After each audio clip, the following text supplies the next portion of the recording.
এসো বাক্য শিখি। ফিলিপিও 4 অধ্যায় 4 পদ। হ্যালো, তোমরা সবাই কেমন আছো? হ্যাঁ, আমিও ভালো আছি। আজকে আমরা সুন্দর একটি নতুন বাক্য শিখব। তোমরা কি প্রস্তুত আছো? ঈশ্বরের বাক্য ফিলিপিও 4 অধ্যায় 4 পদ। তোমরা প্রভুতে সর্বদা আনন্দ করো। পুনরায় বলিব, আনন্দ করো।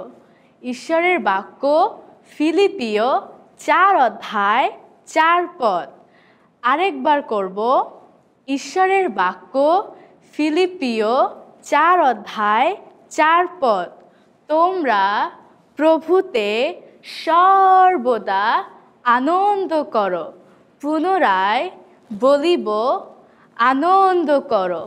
ঈশ্বরের বাক্য ফিলিপিও 4 অধ্যায় 4 পদ। হালেলুয়া।